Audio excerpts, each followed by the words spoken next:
Welcome to Revolution Against Evolution. I'm your host, Derek Marshall. And I'm your co-host, substituted for a much lovelier looking lady tonight, but Rich Gear is here. And we're doing what, chapter 4 of Doug's book? Yep, chapter 4 of Doug's book, Animals That Could Not Have Evolved. As if any animal could have evolved. Right. We'll make that stipulation, but that's the name of the chapter.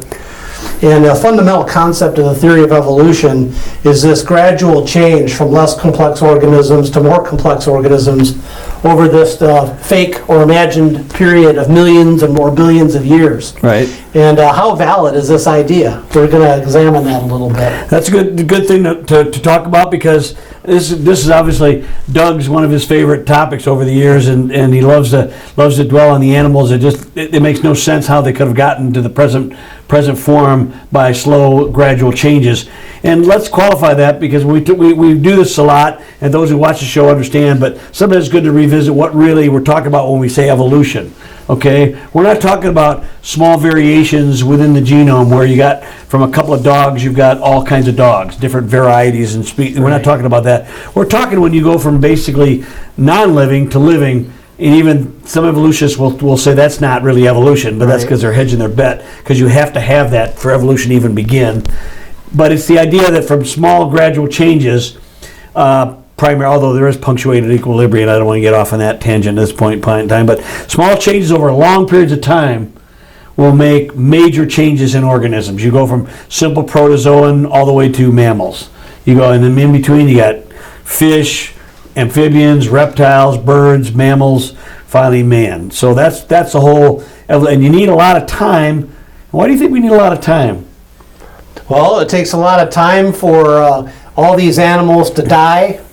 Well, the main reason is an animal has to die to get better, right? Well, actually, the main reason is because nobody's ever seen a major change. Right. And so you've got to have a lot of period of time, because there's no evidence of change. So you have to look to the fossil record for all this kind of thing. So Doug, what are so I guess what do you want to say? Some of the assumptions of evolution, or what are some of the assumptions of evolution? Well, the main assumptions, and as you were alluding to earlier, evolutionists are always moving the goalposts. And a lot of them like to focus or hyper-focus on one little area, and they're not looking at the other areas, and they're making all these assumptions. But the general tenets of evolution is this idea of a non-living to living transition, aka also known as spontaneous generation. I think you mentioned that earlier.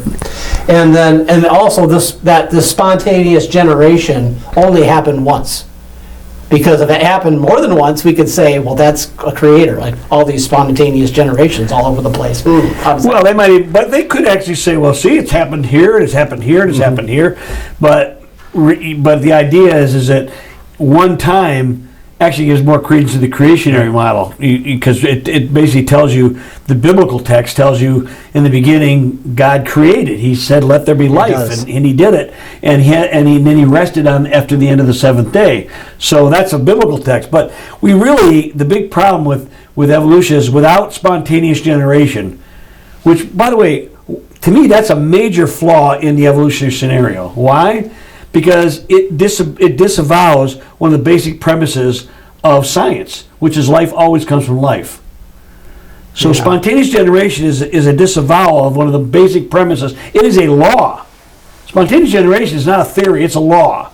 And I know people say, well, when you try to combat evolution, that's only a theory. They go, well, it's so proven. Well, then call it a law. But they know it's not a law. But this spontaneous generation, law of biogenesis, life always comes from life, never life from non-life. They have to assume that a priori. They have to assume that could have happened. So basically, properties inherent in matter.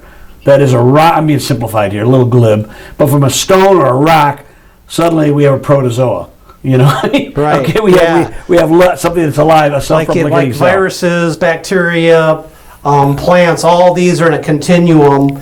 Protozoa gave rise to metazoa or multicellular organisms. Invertebrates gave rise to the vertebrates, and you have this vertebrates to fish, to reptiles, to birds, to mammals. Right. And the idea is that, you know, as I said, out of the box, they've basically gotten rid of one of the basic premises of science. One of the foundational principles, besides, we got a law of thermodynamics, that's another law of gravity, but law of light biogenesis, that's a law. I mean, Right. it's very, and yet they disavow that. But it was years ago I saw a presentation one time about all the different transitions going there, and the guy said, okay, we'll give you spontaneous generation. Then he went to the next one. He showed you why there was an unbridgeable gap between that thing and the next thing. And then we'll give you that one. And every single time, well, and this is what you really find within the ideas of animals. Like before we ever even get to animals, you got the plants and all this other stuff and the varieties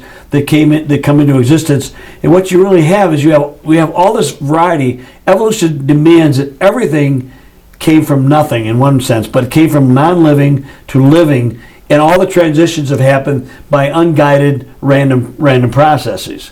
Now, Christians sometimes, or theists, if you will, try to compromise with this, and they get in a whole world of trouble when they do that. And this is not what I'm going to talk about on this show, but there's more problems when you try to make a bridge. For instance, God started it, theistic evolution, those kinds of things, or there was all kinds of things that could have began it, or he started this thing and this, and that never ends up happy. The true evolution is really a very atheistic, materialistic scenario. So Well, let's say Doug put together a really nice one of his barrages. One of his barrages? Oh, I can't wait to hear from Doug. That's going to be good. On the topic, Yeah. and he's going to give some examples and his thoughts on this topic, animals that could not have evolved. Go ahead and run that clip.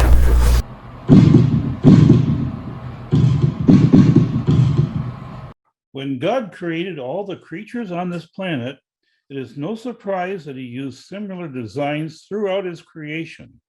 In plants, the structure of chlorophyll has a similar function and chemical structure as hemoglobin, one with magnesium at the center and the other iron. But you wouldn't say that man evolved from broccoli.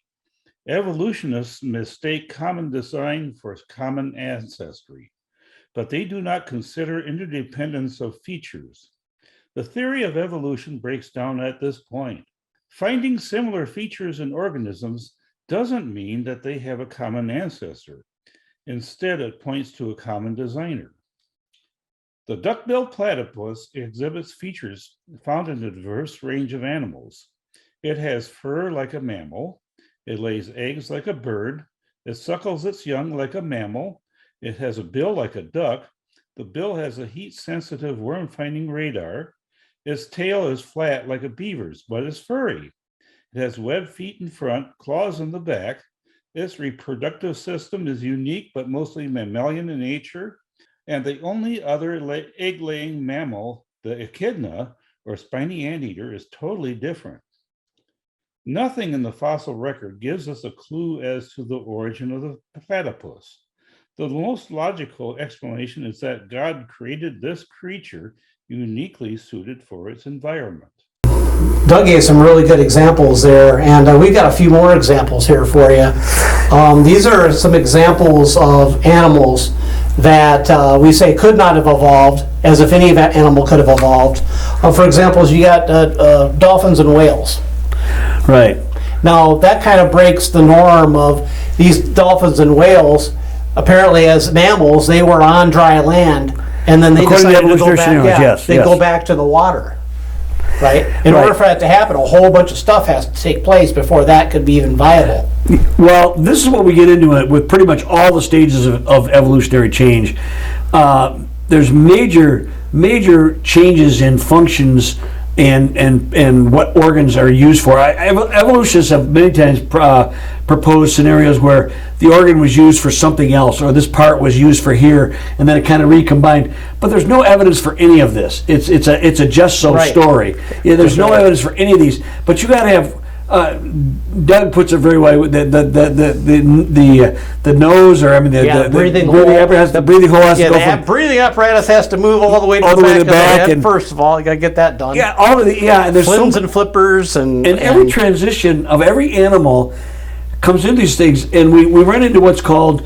Michael Behe put it. He called it irreducible complexity. Okay, in other words, unless everything works, nothing works. Right. But then there's another guy, I think it was William Dembski, I may be wrong on the name here, but he come up called specified complexity, which makes it even more difficult because this organ or this organelle or this piece of genetically is only useful for this. It's specified for this. It has no other, can't even, there's so many things like that, you can't even figure out what We it get can be into used for. Duffett's diagram at the end of the show, which is I really enjoyed reading about that. What I really am amazed at is that evolutionary people, I think the common layman still is living in like 1875. When Right, yeah. we had no idea how complicated even the living cell was. And they're still thinking, and I think sometimes maybe they're influenced by Hollywood stuff where you can have things turn into something else. But cinematic magic is not what happens in nature. You can't have a man turn into a bat like a vampire. It just never, and you're not going to have an invertebrate turn into a vertebrate. It's not going to happen. You have to increase information at a genomic level for everything to happen, and there's never been any evidence of that. We've talked about that on the show many times, but it's always fun. The biggest protagonist of evolutionary scenario, Richard Dawkins, and he was confronted one time, not really confronted, but asked a legitimate question: what's your best evidence of an increase of information at a genomic level? And he was caught flat-footed. It felt like it was like 15 minutes. It was probably about, I don't know, but it's probably like maybe a minute at the most, probably. But that's a lifetime for film. And finally, he said, "Shut those cameras off." He spent the next year trying to show how he was blindsided. But the reality is there is no genetic increase of information at the genomic level. What we have, and this is what we talked about earlier. They use the term microevolution, which creationists really don't like that term very much. But for the layman, it's like small variety of changes. People think little changes can add up to big changes. In 1875, you might have been able to get away with some of that stuff before Mendel and all the DNA knowledge. But now we know better. It just doesn't work that way. There's certain things. I mean, but they go back. They have what are they? I'm trying to remember what the term is. But it's evolution on different. They evolve the same trait in 4 different ways. I can't think of the name of it. My brain. Convergent evolution. Yeah, convergent evolution. There we go. That's what we want. I knew there was a name, and I knew you'd have it, Doug. So while we were at it, I'd like to chime in with something here. yeah. And that's the evolution of the giraffe. Of course, Mr. Lamarck said that it was the reason why the giraffe grew its long neck was that it was giving it an advantage to reach all the leaves in the trees, and so and just stretching its neck, it became a long neck. However, there's also a little contention that evolutionists throw at us once in a while, and that's the laryngeal nerve. It goes all the way down to that operates the voice box. It goes all the way down to a junction, the way down at the bottom of the spine, comes back up to the larynx, and it's a left recumbent laryngeal nerve that they talk about. Why did God design it that way? You know, this is evidence of poor design. And he could have just then had it go straight to that. Now we can speculate on why God did this. However, this brings up a possible experiment that an evolutionist could do. Why doesn't he just the evolutionist do a operation on the giraffe to shorten the length of that nerve, and see if by doing so he could improve the speech of the giraffe and maybe make it a little bit better. The question is, it's a good design from a point of view that we can't reproduce it. We can't really do anything different to make it better. And so their argument is really specious. It's pretty much, but to really answer the question is that it's probably done that way in the development of the embryo. And so there's all sorts of things. So you have to understand that God's design is to be able to have an organism grow from a one-celled animal all the way through from a juvenile to adult. And so these are arguments that evolutionists bring up to try to show that they're smarter than you are, but it's a real sham. Well, it is, because they're actually trying to say that they're smarter than God. Yeah, I think God's way ahead of us. Yeah. Considering the dolphins, whales have a form of sonar to be able to navigate underwater. So that right there is. I know, you look at this. Look at the whole list. You have a whole list of things, and I'll just read them. We're not going to go into it because we got to return to water from the land. Right. Yeah. Okay, because they were in the water originally, and then they went up on land, and now they went back to the water. They we talked about the breathing hole has to change the location. Fins and flippers from feet. Okay, torpedo shape. The body has to be changed. Okay. And now they're adapted to drink seawater. That's this one here, having been out to sea for months on end, that is absolutely miraculous. To go from freshwater to seawater, or that is, the seawater's nasty. You got a restructured skeletal system, and as you mentioned, sonar. So that's kind of interesting stuff. I like this one about the koala. Yeah, that one struck me because. This koala just lives in one tree, and eats its leaves.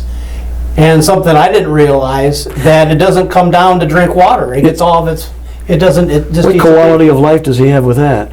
That was a bad pun. I couldn't resist that. Yeah, I couldn't resist that. But quality of life. Yep. Anyway. But another thing on this koala is the first digit of its foot, or its toe, I guess you would say, does not have a claw.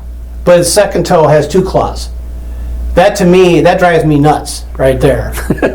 that right there is almost like it's a mathematics. That's very mathematical to me. That has to be by design. Me, I think that's kind of cool. A little variety, you know. Right. But I'm thinking as the idea of evolution, how that would not happen in evolution. Oh yeah, where you'd have a claw and it would kind of move its way over to the other toe. Well, we can talk about birds.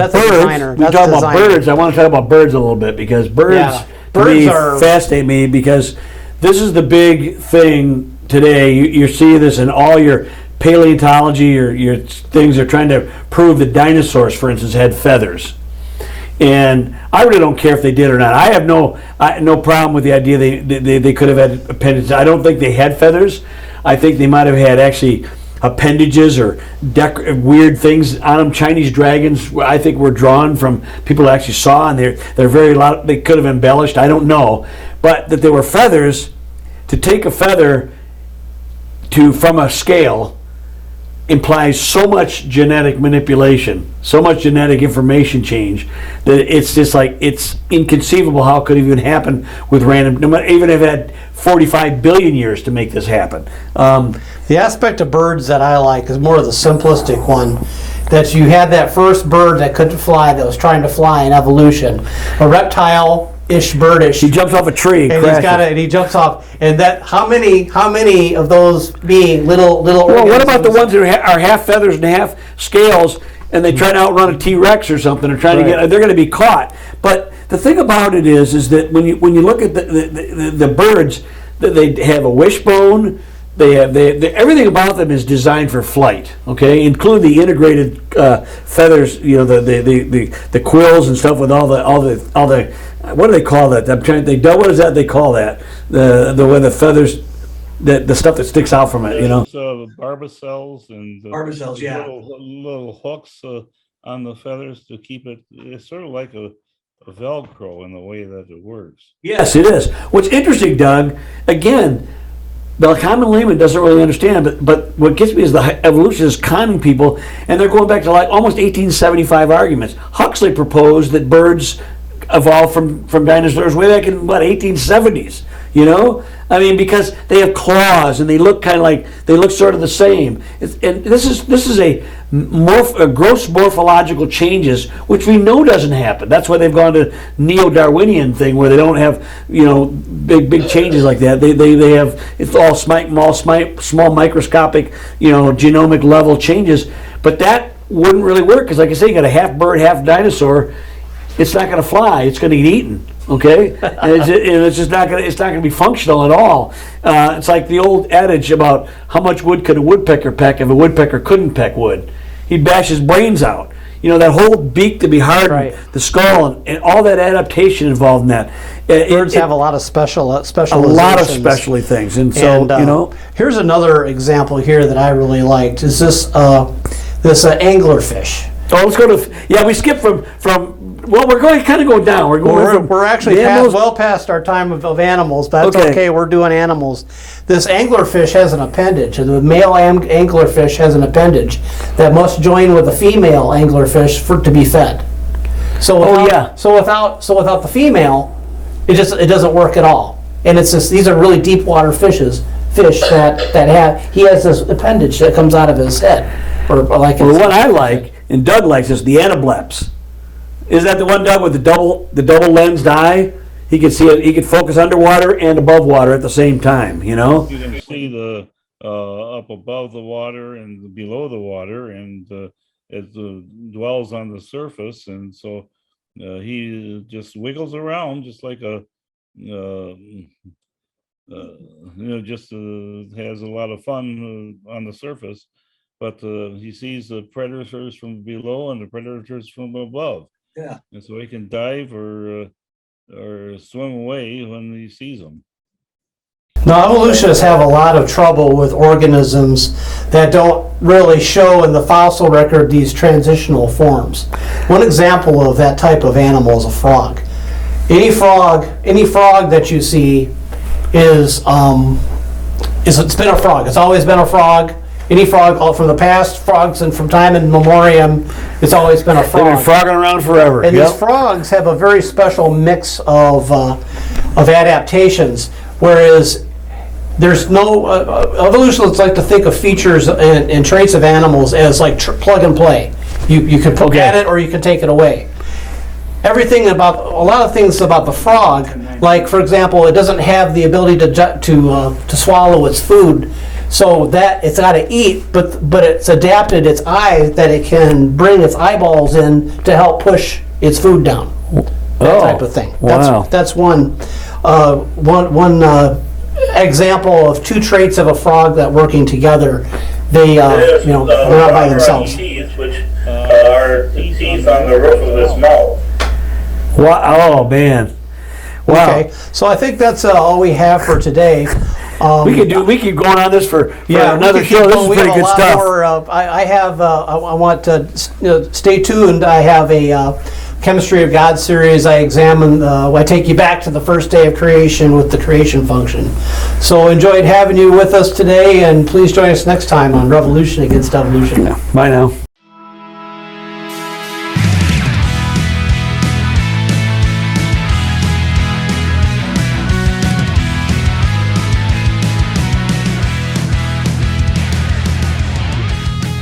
In the beginning, God created the heavens and the earth. That's why we're here. And beginning implies ending. And the concept of the finite. John 1:1, in the beginning was the Word, and the Word was with God, and the Word was God. This is the picture of Christ, who is the Word of God incarnate. And the earth was without form and void, and darkness was upon the face of the deep. And the Spirit of God moved upon the face of the waters. What exists? We have depth, we have surface, we have dark or darkness, and we have waters. God is moving, vibrating on the surface, if you want to look at deeper into the Hebrew. Notice that God created, He moved, and then He spoke, which is a little bit of a different process than what we do. Normally we speak first, maybe talk about an idea. Then we'll move to put that idea into practice, and then we have a creation that we could say. But God's creative process is static, dynamic, and then static, which is a very, very common concept pattern in the Bible. Day one, creation is brought forth in half days. God distinguishes night from day when he said, "Let there be light." And God saw the light and that it was good. And God divided the light from darkness. Further he goes, God called the light day, and the darkness he called night. And the evening and the morning were the first day. The day is cut in half. We bring in the creation function in and talk about this more using mathematical terms, but really saying the same thing. Creation is brought up by number. God used a compass, 360 degrees. These are verses that we talked about last week. Creation was brought forth in continuance. And there was an addition process resulting in a sum. God is dividing and he's adding. One day is one complete rotation of the earth, as we know, but it's also a complete rotation of creation. So we begin the graph here, my creation function graph, with the number 1, because we've just began counting now with that first division. We start with 1 and we plot in the center of the graph. I represent the center of the graph as hydrogen, as for reasons we'll talk about in a few minutes. When God divided the light from darkness, this is when he began counting. We're going to count along a spiral-shaped number line. We've started with the number 1, now we're going to move on to number 2. We're going to divide the 360-degree circle by 2, which gives us 180 degrees, and we're going to add the sum. We're going to add that 180 degrees to our previous result, which was 0, so we just started. So that 180 degrees gets plotted in position 2 on my graph. And I represent that with the helium atom. By the way, it's helium and hydrogen that fuels the sun, which gives us our light. We continue on with the creation function, which is kind of unusual. We think the story would be over. But lithium is atomic number 3. If we divide the 360-degree circle by 3, we get 120 degrees. If we add that to the previous 180, we get 300 degrees. You may not know, but according to scientists, there were 3 elements that were made at the so-called Big Bang, right at the moment of the Big Bang. That's hydrogen, helium, and lithium. No other ones because it was too hot. This matches up with the creation function, obviously, because we are still in day 1 in the creation function. Beryllium is atomic number 4. If we continue with our process, we divide the 360-degree circle by 4. We add 90 to the previous result to get 30 degrees, which we've went completely around 360 degrees with 30 to spare. That's the end of day 1. We're into day 2. And this is where we stop for the day. We'll go into day 2 next week on the creation function chemistry of God series.